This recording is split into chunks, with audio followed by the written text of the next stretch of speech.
Ayahnya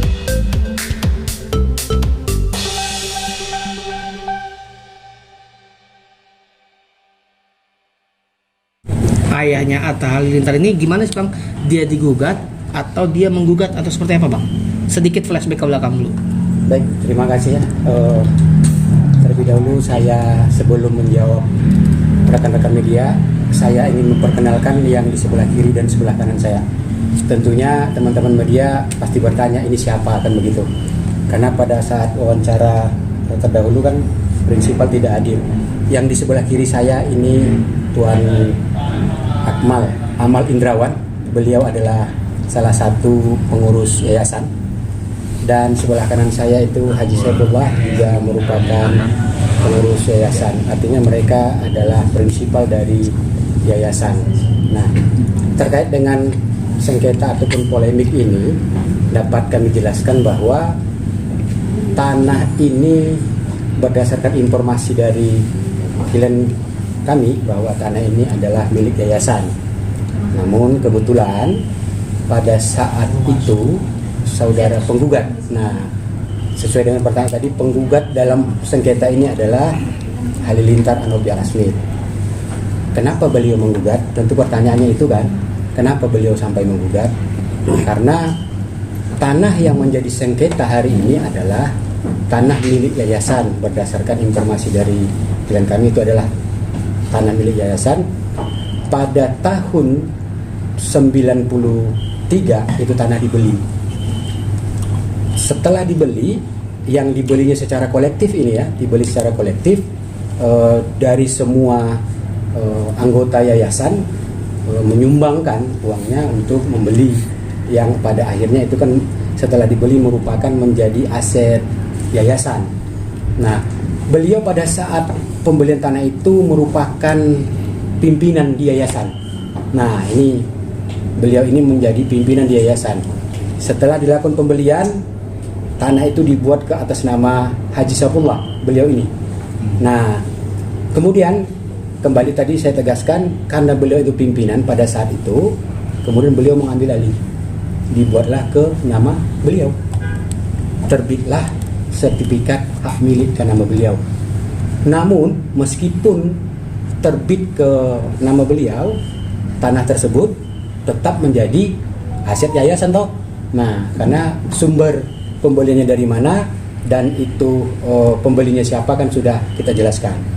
Nah, munculnya sengketa ini ketika beliau ini dikeluarkan ya, bukan berhenti ya, dikeluarkan oleh yayasan karena mungkin sudah dianggap tidak cakap lagi untuk menjadi pimpinan yayasan. Nanti lebih jauh kenapa tidak cakapnya bisa dijelaskan oleh pengurus yayasan. Beliau itu diberhentikan kurang lebih tahun 2003 ya.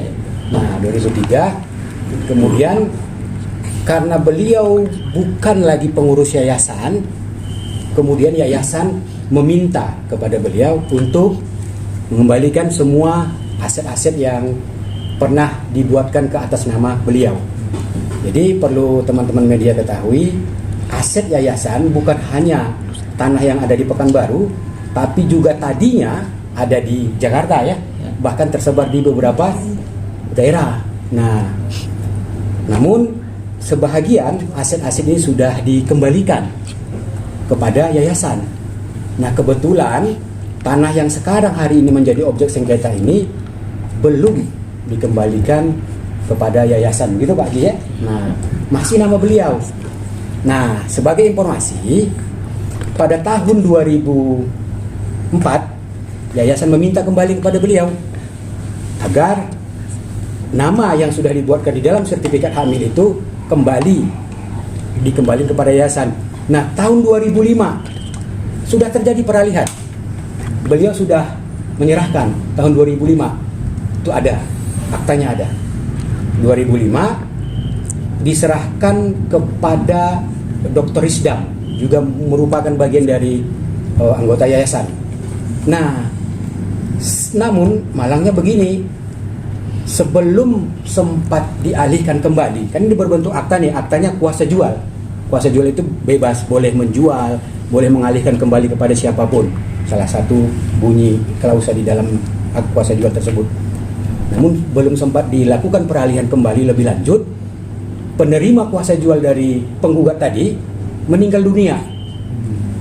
Otomatis akta yang sudah dibuat batal demi hukum dong. Nah, dari sinilah sengketa bermulai. Pihak yayasan mencoba nih kembali untuk membangun komunikasi. Bagaimanapun beliau ini kan dibesarkan dan sempat mengenyam ilmu agama di yayasan, karena notabene-nya adalah yayasan ini kan bergerak di bidang agama, dakwah. Nah, pihak yayasan sempat membangun komunikasi kembali, artinya setelah penerima kuasa tadi, akta kuasa jual tadi meninggal dunia, kembali didatangi ke kediaman beliau. Di mana waktu itu? Tempatnya di Pondok Indah. Nah, Pondok Indah. Didatangi kembali supaya apa? Dibuatkan kembali kuasa jualnya atau peralihannya. Beliau menolak. Beliau alasannya ya tentu beliau mengklaim ya bahwa itu miliknya. Nah, disinilah titik awal terjadinya polemik sengketa ini.